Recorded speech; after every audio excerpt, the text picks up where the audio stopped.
الحمدللہ رب العالمین والصلاة والسلام علی رسولہ الکریم وعلی آلہ واصحابہ اجمعین اما بعد فاعوذ باللہ من الشیطان الرجیم بسم اللہ الرحمن الرحیم یریدون لیطفئوا نور اللہ بافواہہم واللہ متم نورہ ولو کرہ الکافرون هو الذی ارسل رسولہ بالہدی ودین الحق لیظہرہ علی الدین کلہ صدق اللہ العلی العظیم۔ انتہائی قابل احترام جناب مولانا محمد احسن بھٹو صاحب محتمم جامعہ منصورہ اور مولانا عبدالحمید صاحب شیخ القرآن والحدیث، محترم جناب کاشف سعید شیخ صاحب امیر جماعت اسلامی صوبہ سندھ، محترم جناب محمد یوسف صاحب جنرل سیکرٹری جماعت اسلامی صوبہ سندھ، جناب چودھری نثار احمد صاحب صدر ادارہ تعمیر ملت، محترم جناب حنیف شیخ صاحب سیکرٹری ادارہ تعمیر ملت، جناب مفتی ولی محمد صاحب ہمارے ضلع کے جماعت اسلامی کے امیر اداران، محترم اساتذہ کرام، میرے بہت ہی عزیز طالب علم ساتھیوں اور وہ تمام طلباء جنہوں نے دور حدیث مکمل کیا ہے اور جن لوگوں نے اس جامعہ سے فیض حاصل کیا ہے، میرے بہت ہی قابل احترام نوجوانوں، بزرگوں، سب سے پہلے تو میں آپ تمام لوگوں کو مبارکباد پیش کرتا ہوں کہ یہ جامعہ جو 1954 سے جس کا آغاز ہوا تھا، اور ہم اس موقع پر جناب محمد شفیع صاحب نظامانی، شفیع محمد صاحب نظامانی صاحب مرحوم، ان کے لیے اللہ تعالیٰ سے خصوصی دعا کرتے ہیں کہ انہوں نے ایک بہت بڑی زمین کو وقف کیا دین کی تعلیم کے لیے، اور ہم اس موقع پر چودھری غلام احمد صاحب کے جو جماعت اسلامی کے اس پورے حلقہ سندھ کے اور بعد میں حلقہ کراچی کے امیر رہے، اور انہوں نے یہ پورا انتظام کیا کہ یہاں پر بڑے بڑے علماء اور تعلیمی ماہرین کے ساتھ مل کر اس ادارے کو قائم کیا۔ پھر پروفیسر سید محمد سلیم صاحب ہمیں یاد آ رہے ہیں کہ جنہوں نے شبانہ روز یہاں محنت کی، جد و جہد کی۔ عبدالغفار بھٹو صاحب ہمیں یاد آ رہے ہیں، اور اس سے ہمارے شیخ القرآن جناب جان محمد بھٹو صاحب جو ہمارے جماعت اسلامی صوبہ سندھ کے امیر تھے، اور وہ شخصیت تھے کہ جنہوں نے اس وادی مہران میں اس کے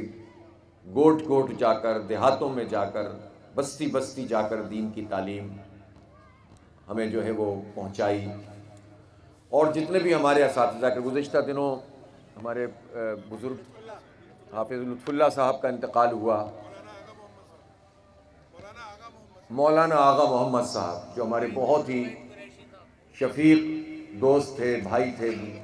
سرپرست تھے، بزرگ تھے، اللہ تعالیٰ نے انہیں بہت سی صلاحیتوں سے نوازا تھا، وہ اس دنیا سے رخصت ہو گئے۔ عبدالوحید قریشی صاحب نے پوری زندگی اس ادارے اور دین کے کام کے لیے اپنے آپ کو کھپایا، لگایا۔ یہ ساری وہ ہستیاں ہیں جنہوں نے اس ادارے کی بھی آبیاری کی اور اس کے ساتھ ساتھ دین کی تحریک کو، جماعت اسلامی کے کام کو آگے بڑھانے میں اپنا بھرپور کردار ادا کیا۔ اللہ تعالیٰ سب کی مغفرت فرمائے، سب کو اجر عظیم سے نوازے، اور ہمیں بھی توفیق دے کہ ہم اس سلسلے کو جاری رکھیں۔ آج مجھے بتایا گیا ہے کہ ایک بڑی تعداد میں، جیسا کہ آپ نے دیکھا دستار بندی بھی ہوئی ہے، ہمارے طلباء یہاں سے فارغ ہوئے ہیں، تقریباً 1200-1300 یہاں طلباء ہیں جو تعلیم حاصل کر رہے ہیں، حفظ کا شعبہ ہے اور درس نظامی یہاں سے ہوتا ہے۔ انشاءاللہ تخصص کے بھی میدان میں آگے بڑھیں گے، اور یہ ادارہ انشاءاللہ پھلے گا، پھولے گا اور آگے بڑھے گا۔ اس طرح کے اداروں کو جس طرح تعاون کی ضرورت ہوتی ہے، میں تمام اہل خیر سے اپیل کرتا ہوں کہ اس ادارے کو خاص طور پر اس کی آبیاری کے لیے، اس کو آگے بڑھانے کے لیے اور علوم و فیوز کے چشمے اور زمزمیں یہاں سے بہانے کے لیے اپنا کردار ادا کریں، جو آپ کے لیے صدقہ جاریہ بنے گا۔ اس ادارے کو یہ اعزاز حاصل ہے کہ یہاں ایسے لوگ تیار ہوتے ہیں جو کشادہ ذہن رکھتے ہیں، یہاں ایسے لوگ تیار ہوتے ہیں جو دین کا، قرآن و حدیث کا علم رکھتے ہیں، لیکن ان کی تربیت اور ان کا علم اس نہج پہ ان کو دیا جاتا ہے کہ یہ کسی ایک مسلک اور کسی ایک مکتبہ فکر پر اپنے آپ کو محدود نہیں کرتے، بلکہ علم میں وسعت پیدا کرتے ہیں، اور دنیا بھر میں علماء کرام جتنی تحقیق کرتے ہیں اور جن مراحل سے گزرتے ہیں ان سب سے بھی فیض حاصل کرتے ہیں۔ اور خاص طور پر اس ادارے کو یہ بھی اعزاز حاصل ہے کہ یہ اس نہج پر اس کا تعلیمی ادارہ، اس کا اسکول قائم ہوا تھا کہ جو سید ابو الاعلیٰ مودودی رحمۃ اللہ علیہ کا خواب تھا، کہ ایسا ادارہ بنے کہ جس میں ابتدائی تعلیم تمام لوگوں کو ایک جیسی دی جائے، اور پھر بتدریج یہ دیکھا جائے کہ کون سا طالب علم کس صلاحیت کا حامل ہے، بس رہنے دیجیے، اب کون سا طالب علم کس صلاحیت کا حامل ہے اور وہ کس فیلڈ میں آگے بڑھ سکتا ہے۔ تو دین کو، مملکت کو، معاشرے کو جس میدان میں ضرورت ہو اس میدان میں پھر لوگوں کو آگے بڑھایا جائے۔ یہاں سے فقہاء اور علماء بھی تیار ہوں، اور یہاں سے سائنس اور ٹیکنالوجی میں دسترس رکھنے والے بھی تیار ہوں، یہاں جو سوشل سائنسز ہوتی ہیں جو معاشروں کو لیڈ کرنے کی صلاحیت پیدا کرتی ہیں وہ بھی حاصل ہوں، تیار ہوں۔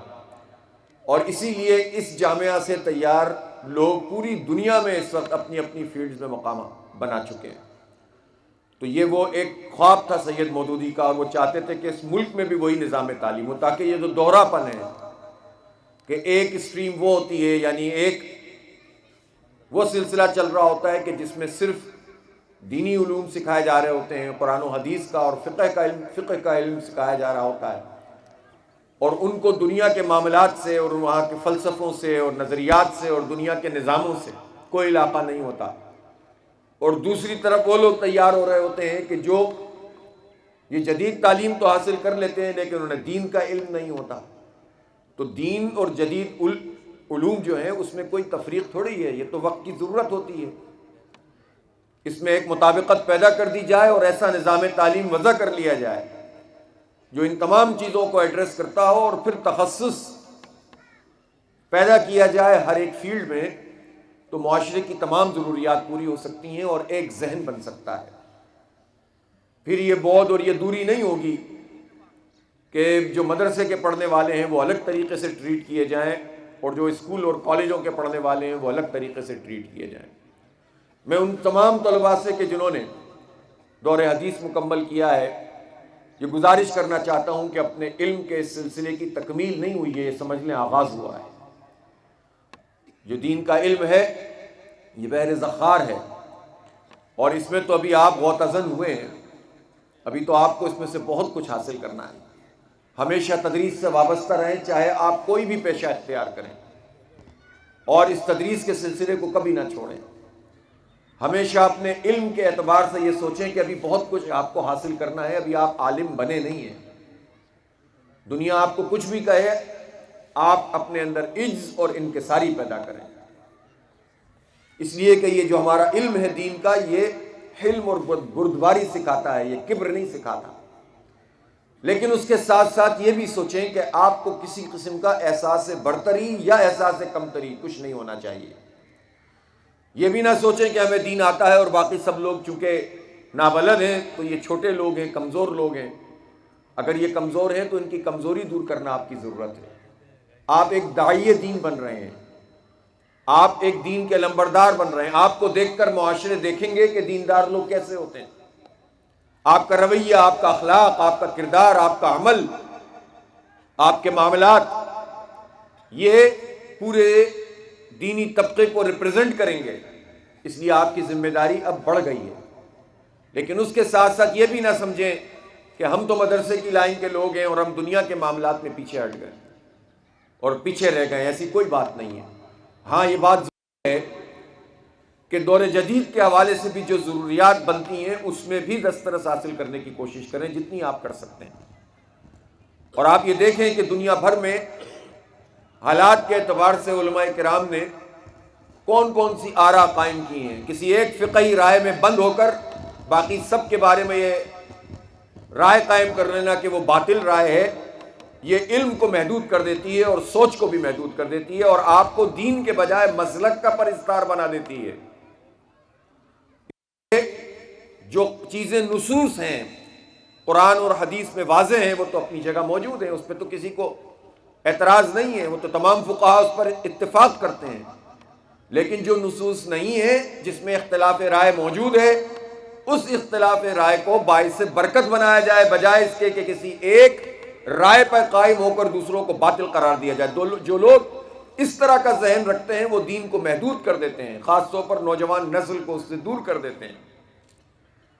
اور اس کے نتیجے میں لوگ مسلک پرست بن جاتے ہیں اور مسلکوں کی دکانداری ہوتی ہے۔ تو جماعت اسلامی تو وہ تحریک ہے جو تمام مسالک کا احترام کرتے ہوئے، تمام ائمہ کرام کی تقدیس اور ان کی جو خدمات ہیں اس کا اعتراف کرتے ہوئے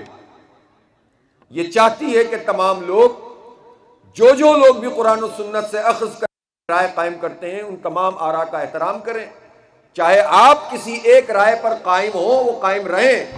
لیکن دوسری رائے کا ابطال نہ کریں، اس کو دین سے خارج کرنے کی بات نہ کریں، فتوے نہ لگائیں۔ حرام اور حلال جو متعین قرآن پاک نے کر دیا اور رسول اللہ صلی اللہ علیہ وسلم نے بتا دیا، اس کے بعد مزید چیزوں کو حرام کرنے کے لیے ہر وقت فکر مند نہ رہیں، بلکہ حلت جتنی اختیار کی جا سکتی ہے، جہاں جہاں سے راستہ نکل سکتا ہے آسانیاں پیدا کریں، اس لیے کہ اہداف بہت بڑے ہیں امت مسلمہ کے۔ دنیا میں جو طاغوتی قوتیں اس وقت ہمارے سر پر بیٹھی ہوئی ہیں، دنیا میں جو طاغوتی قوتیں ہیں وہ ہمیں ہلاک کر رہی ہیں، ہمارے بچوں کو مار رہی ہیں، ہماری نسل کشی کر رہی ہیں۔ جو اسرائیل ہے اس کا نیتن یاہو دہشت گرد ہے، اور اس نے 70-80 ہزار لوگوں کا قتل کیا ہے 2 سال میں، اور اس نیتن یاہو کو ڈونلڈ ٹرمپ کی سرپرستی حاصل ہے، اور ڈونلڈ ٹرمپ اس کو پروٹیکشن، تحفظ فراہم کرتا ہے، اور پورا غزہ ملبے کا ڈھیر بن گیا۔ ویسٹ بینک پہ مسلسل گھروں کو گرایا جا رہا ہے، اسرائیلی فوجی بدتمیزی کرتے ہیں مسجد اقصی میں، اس کی بے حرمتی کرتے ہیں، لیکن کسی کے کان پر جوں نہیں رینگتی۔ یہ امریکہ اس کا سرپرست بنا ہوا ہے، اور اسے عوام کہاں یاد آتے ہیں؟ جب ایران میں کوئی حکومت کے خلاف احتجاج کرے تو وہ کہتے ہیں کہ ہم ان کے ساتھ جا کر کھڑے ہو جائیں گے کیونکہ ہم عوام کے ساتھ ہیں۔ لیکن غزہ کے تمام عوام نے اور فلسطین کے عوام نے مل کر یہ فیصلہ کیا تھا کہ انہوں نے حماس کو انتخابات میں 2006 میں تاریخی کامیابی سے نوازا تھا، تو اس کو امریکہ نے قبول نہیں کیا۔ الجزائر میں 80% ووٹ وہاں کی اسلامک سالویشن فرنٹ نے عباس مدنی کی قیادت میں حاصل کیے، وہ جمہوریت انہیں پسند نہیں تھی، وہاں انہیں آمریت پسند ہوتی ہے۔ اور اسی طرح دنیا بھر میں اخوان المسلمون اگر مصر میں کامیاب ہو جائے تو ساری طاغوتی قوتیں مل کر اس کی حکومت گرانے لگتی ہیں، لیکن اگر اپنی پسند کے لوگوں کو لانا ہو تو انہیں عوام یاد آنا شروع ہو جاتے ہیں۔ عوام کا نام لے کر عراق پر لشکر کشی کی، عوام کا نام لے کر انہوں نے افغانستان پر لشکر کشی کی اور لاکھوں انسانوں کو قتل کر دیا، اور پھر وہ اپنی مرضی، اپنی حاکمیت قائم دنیا میں کرنا چاہتے ہیں، طاغوت بنے ہوئے ہیں۔ طاغوت اور کیا ہے؟ اس وقت دنیا کا سب سے بڑا طاغوت امریکہ ہے، جو بغاوت کر رہا ہے اللہ رب العالمین سے، جو کہہ رہا ہے ڈونلڈ ٹرمپ کہ میں جہاں چاہوں گا حملہ کروں گا اور جہاں چاہوں گا لوگوں کو اٹھاؤں گا، میں کسی قانون کو نہیں مانتا۔ یہ نعوذ باللہ خدا کی زبان میں بات کر رہا ہے، اور ہمارا حکمران طبقہ ڈونلڈ ٹرمپ کی حمایت حاصل کرنے کے لیے لائن لگا کر کھڑے ہوئے ہیں۔ اپوزیشن کے لوگ بھی چاہتے ہیں کہ ہمارا نمبر آ جائے، ہمارے سر پر ڈونلڈ ٹرمپ کا ہاتھ آ جائے، اور حکمران طبقہ بھی یہ چاہتا ہے کہ یہ آشیرواد ان کو موجود رہے۔ یہی وجہ ہے کہ انسانوں کی نسل کشی کرنے والے نیتن یاہو کا ساتھ دینے والے ڈونلڈ ٹرمپ کی چاپلوسی میں ہمارا وزیر اعظم اسے سلوٹ بھی پیش کر رہا تھا اور اسے نوبل انعام کے لیے نامزد بھی کر رہا تھا اور قوم کے وقار اور عزت کا جنازہ نکال رہا تھا۔ لہذا یہ اتنا بڑا چیلنج موجود ہو، دین پر لوگ حملہ آور ہوں، انسانیت کی تذلیل ہو رہی ہو، نسل کشی ہو رہی ہو، خود ہمارے مملکت میں جو اسلام کے نام پر بنا، عدل کے نظام کے نام پر بنا، اور وہی نظام چلا آ رہا ہے جو انگریز چھوڑ کر گئے تھے، وہی بیوروکریسی، وہی ملٹری اسٹیبلشمنٹ کا سسٹم، وہی جاگیردار اور وڈیرے، وہی خان اور سردار، انہوں نے اپنی سوسائٹی کو یرغمال بنا لیا ہے، لوگوں کو آگے نہیں بڑھنے دیتے۔ آپ اس صوبہ سندھ کی صورتحال تو دیکھیں، 78 لاکھ بچے اس صوبہ سندھ میں وہ ہیں جو 5 سے 16 سال کی عمر کے ہیں اور وہ اسکول نہیں جاتے، انہیں کسی قسم کی کوئی تعلیم نہیں مل رہی۔ 78 لاکھ! شرم آنی چاہیے پیپلز پارٹی کو، بلاول کو، زرداری کو، کہ انہوں نے جاہل بنایا ہے سندھ کے عوام کو اور قوم پرستی کی سیاست کر کے لوگوں کو لڑاتے ہیں، جھوٹ کی سیاست کر کے لوگوں کو لڑاتے ہیں، تقسیم کرتے ہیں انسانوں کو۔ دیکھیں بچوں کے پیروں میں چپل بھی نہیں ہوتی، یہاں پر ہم دیکھتے ہوئے آئے ہیں مختلف جگہوں سے، ابھی تو چھوٹا سا راستہ ہم نے طے کیا ہے، بال مٹی میں اٹے ہوئے، پیروں میں چپل نہیں، سردی کا موسم ہے، نہ کسی بلاول کو اس کا احساس ہے، نہ کسی زرداری کو، نہ کسی ہپی کو اس کا احساس ہے، کسی یعنی پورا خاندان کی حکومت ہے، ایک خاندان 40 وڈیرے، یہ ہے پیپلز پارٹی، اور وہ عوام کو اور ہاریوں کا استحصال کر کے، غریبوں کا استحصال کر کے حکومت میں موجود ہیں۔ یہ چیلنج ہے کہ ان کے ہاتھوں سے کیسے اپنے معاشروں کو آزاد کروائیں۔ جو انگریزوں کے شاگرد جاگیردار اور وڈیرے بنے تھے، ان کی نسل در نسل ہم پر حکمرانی کر رہی ہے، اور ہم اگر آپس میں تقسیم ہوتے رہیں، عوام آپس میں تقسیم ہوتے رہیں، اور علماء کرام کہیں کہ ہم تو بہت علم کا کام کر رہے ہیں، یہ حرام اور یہ حلال اور اس کو بھی نکال دو اور اس کو بھی نکال دو، اور لوگوں کو مشترکات میں جمع نہ کریں اور بڑے مقصد سے ہم آہنگ نہ کریں، تو پھر کیسے معاشرہ آگے بڑھے گا؟ چیلنجز تو بڑے بڑے ہیں۔ اس صوبہ سندھ میں صحت کی ضرورت، کسی بھی سندھ کے ضلع میں کوئی ایسا ہسپتال موجود نہیں ہے کہ جو ٹرشری کیئر کو صحیح طریقے سے ایڈریس کر سکتا ہو، اور صرف کراچی میں اتنا بڑا لوڈ ہو جاتا ہے کہ سب کو بھیجا جاتا ہے، اس لیے کہ یہاں پر انہوں نے سہولتیں نہیں دی۔ ہزاروں ارب روپے کھا گئے، یہ ہزاروں ارب روپے کھا گئے، نہیں دیتے، عوام پہ نہیں لگاتے، کہتے ہیں وفاق سے پیسے زیادہ لیں گے۔ ہم تو کہتے ہیں کہ جو جس کا حصہ بنتا ہے وہ اس کو ملنا چاہیے، سندھ کا حصہ سندھ کو ملنا چاہیے، پنجاب کا اور کے پی کا اور بلوچستان کا حصہ اس کو ملنا چاہیے، لیکن ہمیں سندھ کی حکومت یہ تو بتائے جو حصہ اس کے پاس آتا ہے وہ سندھ کے عوام پر کیوں نہیں لگتا؟ کاغذوں میں پروجیکٹ ہو جاتے ہیں۔ لاڑکانہ کے بارے میں کہا کہ پہلے 94 ارب پھر 150 ارب، ان 150 ارب میں سے 1.5 ارب بھی دکھا دیں لاڑکانہ میں کہاں لگایا ہے انہوں نے۔ یہ حال ہے ان کی کرپشن اور لوٹ مار کا، اور دعویٰ کرتے ہیں کہ ہم جو ہیں بہت بڑے چیمپئن ہیں۔ تو یہ جو سامراج کے ایجنٹ بن کر ہم پر مسلط ہیں، اور پیپلز پارٹی اسٹیبلشمنٹ کی A+ ٹیم کا کردار ادا کرتی ہے، اور اس کے نتیجے میں جو ہے وہ تمام اپنی ارینجمنٹ ہوتی ہے۔ عوام تو نہیں پسند کرتے اب ان کو، سندھ کے عوام تو مسترد کرنا چاہتے، راستہ نہیں دیا جاتا، ان کے سپرد کیا گیا ہے پورے سوسائٹی کو اور پورے معاشرے کو۔ اس لیے ان چیلنجز کا بھی ادراک کرنا پڑے گا۔ دین کی تعلیم کو اس طرح سے عام کیجئے کہ لوگ دین کو ایک نظام کے طور پر قبول کریں، چند جو ہے معمولات اور عبادات کا مجموعہ نہ سمجھیں۔ نبی پاک صلی اللہ علیہ وسلم ہمیں جو دین دے کر گئے ہیں اس میں نماز بھی ہے، روزہ بھی ہے، حج بھی ہے، زکوٰۃ بھی ہے، اس میں اخلاق اور کردار بھی ہے، لیکن اس میں معیشت بھی ہے، تجارت بھی ہے، قانون بھی ہے، عدالت بھی ہے، سیاست بھی ہے اور ریاست بھی ہے۔ ریاست کو دین کے تابع لانے کا مطلب یہ ہے کہ عدل اور انصاف اور مشاورت کے نظام کی بنیاد پر ریاست قائم ہو۔ جب یہ نہیں ہے تو دین کا پھیلانا بھی مشکل ہو جائے گا۔ اس لیے بہت بنیادی ذمہ داری ہے ہماری کہ ہم دین کو ایک نظام کی صورت میں پیش کریں، خوف زدہ نہ کریں لوگوں کو کہ دیندار لوگ ہوں گے یا دین قائم ہوگا تو تعلیم کے راستے بند ہو جائیں گے۔ تعلیم کے راستے تو ان لوگوں نے بند کیے ہوئے ہیں۔ پاکستان میں 33 سال براہ راست ماشاء اللہ لگا رہا ہے، اور باقی دنوں میں بھی جو سیاستدان آتے ہیں وہی ماشاء اللہ کی گود میں پروان چڑھنے والے ہوتے ہیں۔ کبھی RTI سسٹم بٹھا دیتے ہیں، کبھی فارم 47 لے آتے ہیں۔ بظاہر بڑے پڑھے لکھے لوگوں نے قوم کو جاہل بنایا ہے۔ انہوں نے ہم سے تعلیم کی اور صحت کی اور روزگار کی سہولتوں کو چھینا ہے۔ انہوں نے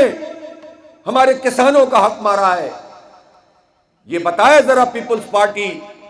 کہ صوبہ سندھ میں کسان کی کتنے ڈیلی منیمم ویج ہے؟ کسی ہاری کی کوئی منیمم ویج، کوئی کم سے کم تنخواہ طے ہے؟ تنخواہ کا تو کوئی نظام ہی نہیں ہے۔ وڈیرے کا غلام بن کر، زمیندار کا غلام بن کر زندگی گزارتا ہے، اور نسل در نسل جکڑے ہوئے رہتے ہیں۔ عورتیں کام کرتی ہیں، ان کا کوئی حق نہیں ہے کہ وہ مانگ سکیں۔ جو دے دے، جو اس میں سے کوئی اچھا بندہ ہو، بھلا کام کر دے تو کر دے، ورنہ جو چاہے سلوک کرو۔ کوئی حکومت نہیں، کوئی ریاست نہیں جو ان ہاریوں اور ان غریبوں کے لیے آواز اٹھا سکے۔ پھر یہ بات کرتے ہیں کہ ہم تو سندھ کے عوام کے چیمپئن ہیں۔ یہ سندھ کے عوام کے غاصب ہیں، یہ ظالم ہیں۔ ان کے ہاتھوں سے سندھ کو بھی آزاد کرنا ہے، اس بات کرنا ہے۔ یہ ہے ہمارا چیلنج۔ اس کے لیے ہمیں جد و جہد کرنی ہوگی۔ اس کے لیے ان چھوٹے چھوٹے لوگ ٹکڑوں میں بٹے ہوئے لیکن طاقتور جو بڑے وڈیروں کے ساتھ وابستہ ہو جاتے ہیں، اور پھر وہ اسٹیبلشمنٹ کے ساتھ مل جاتے ہیں، پھر ان کے سہولت کار بنتے ہیں، اور اسی لیے ہم پر مسلط کیے جاتے ہیں۔ ان سے ہمیں اپنے علاقوں کو، بستیوں کو، آبادیوں کو چھڑانا ہے، ورنہ یہ کام نہیں چلے گا۔ اس لیے میرے بھائیوں اور دوستوں، چیلنجز بہت زیادہ ہیں۔ پاکستان کی نوجوان نسل کچھ کرنا چاہتی ہے، آگے بڑھنا چاہتی ہے۔ اس جنریشن زی میں صرف یونیورسٹی کے بچے نہیں ہوتے، اس جنریشن زی میں مزدور اور کسان کا بچہ بھی شامل ہے۔ اس کی تو عمر بھی تو 15 سال سے لے کر 30 سال تک کی ہے۔ اس جنریشن زی میں تو بھٹے پہ کام کرنے والا بچہ بھی شامل ہوتا ہے۔ وہ الفا جنریشن جسے کہا جاتا ہے کہ 15 سال تک کی عمر کے ہیں، وہ الفا جنریشن تو بھٹوں میں کام کر رہی ہے، میکینکس کی دکانوں میں کام کر رہی ہے، اسکول اس کو میسر نہیں ہے۔ تو یہ نام دے کر آپ یہ نہ سمجھے کہ یہ چند لوگوں کی جنریشن ہے۔ ان غریبوں، ان بچوں، ان نوجوانوں کو جو پاکستان کی آبادی کا اتنا بڑا حصہ ہے، ان کو پڑھانا بھی ہے، ان کو آگے بڑھانا بھی ہے، ان کو معاشی دوڑ میں بھی آگے لے کر جانا ہے، اور ان کو عزت دلانی ہے، اور ان کو آزادی دلانی ہے اس شکنجے سے جس میں اس ظالم نے آپس میں اتحاد کر کے ہمیں جکڑ کے رکھا ہوا ہے۔ یہ ہمارا دینی چیلنج بھی ہے۔ کوئی سمجھے تو یہ تو سیاسی بات ہے۔ ایسی باتیں کر کے جو واقعی سیاست اپنا کنٹرول کیے ہوئے ہیں، ایسی باتیں کر کے وہ اس کنٹرول کو برقرار رکھنا چاہتے ہیں کہ دیندار لوگوں کا سیاست سے کیا کام۔ اگر دین سیاست کو ایڈریس نہ کرے تو دین ادھورا ہے، دین ہے ہی نہیں مکمل۔ اس لیے کہ نبی اکرم صلی اللہ علیہ وسلم نے تو حکومت اسلام کی بنائی تھی، آپ سے بڑھ کر تو کوئی نہیں ہو سکتا۔ لقد کان لکم فی رسول اللہ اسوۃ حسنہ لمن کان یرجو اللہ والیوم الآخر وذکر اللہ کثیرا۔ تو جب آپ ہی ہمارے لیے بہترین اسوہ ہیں، نمونہ ہیں، طریقہ ہیں، تو آپ نے تو اسلام کو قائم کرنے کی جد و جہد کی تھی، دین کی اقامت فرمائی تھی۔ یہی ہمارے لیے کامیابی کا راستہ ہے۔ جماعت اسلامی انشاءاللہ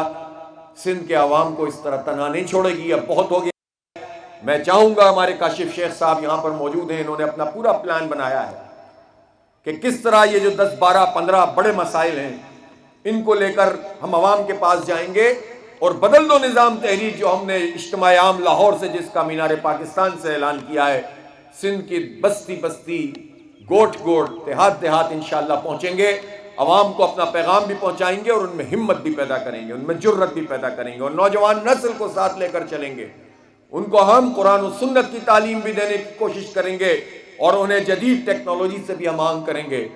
اور میں یہ چاہتا ہوں کہ جب بنو پروگرام یہاں پر لانچ کیا جائے تو خاص طور پر اس ادارے کے لیے بھی آپ پروگرام کو آپ ایک کیمپس یہاں پر بھی بنائیں، فری IT انشاءاللہ آپ کو کرائیں گے۔ اس ٹیکنالوجی کے ذریعے سے ہم دین کی دعوت کو آگے لے کر جائیں گے۔ ہم اپنے بچوں کو تعلیم کے زیور سے آراستہ کرنا چاہتے ہیں، پیراستہ کرنا چاہتے ہیں، اور ہم پورے سندھ میں انشاءاللہ اپنی بساط پر جتنا ہم کر سکتے ہیں انشاءاللہ یہ کوشش کریں گے اور آنے والے دنوں میں ہمارا آئی ٹی کا یہ پروگرام اللہ بہت تیزی سے آگے بڑھے گا۔ ہم نے جنریشن زی کنیکٹ پروگرام شروع کیا ہے، جس میں آئی ٹی کے فری کورسز بھی ہیں، ہنر سکھانا بھی ہے، اور اس کے ساتھ ساتھ اسپورٹس میں بھی آگے لے کر جانا چاہتے ہیں، اور اپنے پیروں پہ بھی اپنے بچوں کو کھڑا کرنا چاہتے ہیں۔ ان کے سٹارٹ اپس کے لیے کام کریں گے انشاءاللہ، اور اس کے ساتھ ساتھ ان کی اخلاقی اور دینی تربیت۔ یہ 5 نقطوں پر مشتمل ہمارا زی کنیکٹ پروگرام ہے، یہ آگے بڑھے گا انشاءاللہ، اور اللہ نے چاہا تو عوام کی قوت سے اور اللہ کی مدد سے اس پورے نظام کو کہ جو جبر اور ظلم کا نظام بن چکا ہے اس کو بدلیں گے انشاءاللہ تعالی۔ آپ سب لوگوں کی تشریف آوری کا بھی شکریہ، جو لوگ مہمان آئے ہیں، طلباء کو بھی میں خراج تحسین پیش کرتا ہوں، خاص طور پر اساتذہ ہمارے محمد احسن بھٹو صاحب مولانا جو شب و روز محنت کر رہے ہیں، کوشش کر رہے ہیں، شیوخ اور ہمارے اساتذہ جو یہاں پر بہت ہی ایثار سے اور قربانی اور اپنی وقت کی اور اپنے مال کی اور اپنی بہت ساری چیزوں کی قربانی دے کر یہ علم کے زمزم میں بہا رہے ہیں۔ یہ بہت قابل قدر لوگ ہیں معاشرے کے، ان کی عزت کیجئے، ان کا احترام کیجئے، اور ان طلباء کے لیے بھی کہ اب تدریس سے وابستہ ہوں، اپنے اپنے علاقوں میں جائیں تو تدریس بھی کریں اور دعوت کے بھی علم بردار بنیں اور دین کی اقامت کے لیے کام کریں۔ جماعت اسلامی انشاءاللہ آپ کو وہ سارا ماحول فراہم کرے گی جس میں آپ اس کام کو آگے بڑھا سکتے ہیں۔ وآخر دعوانا الحمدللہ رب العالمین۔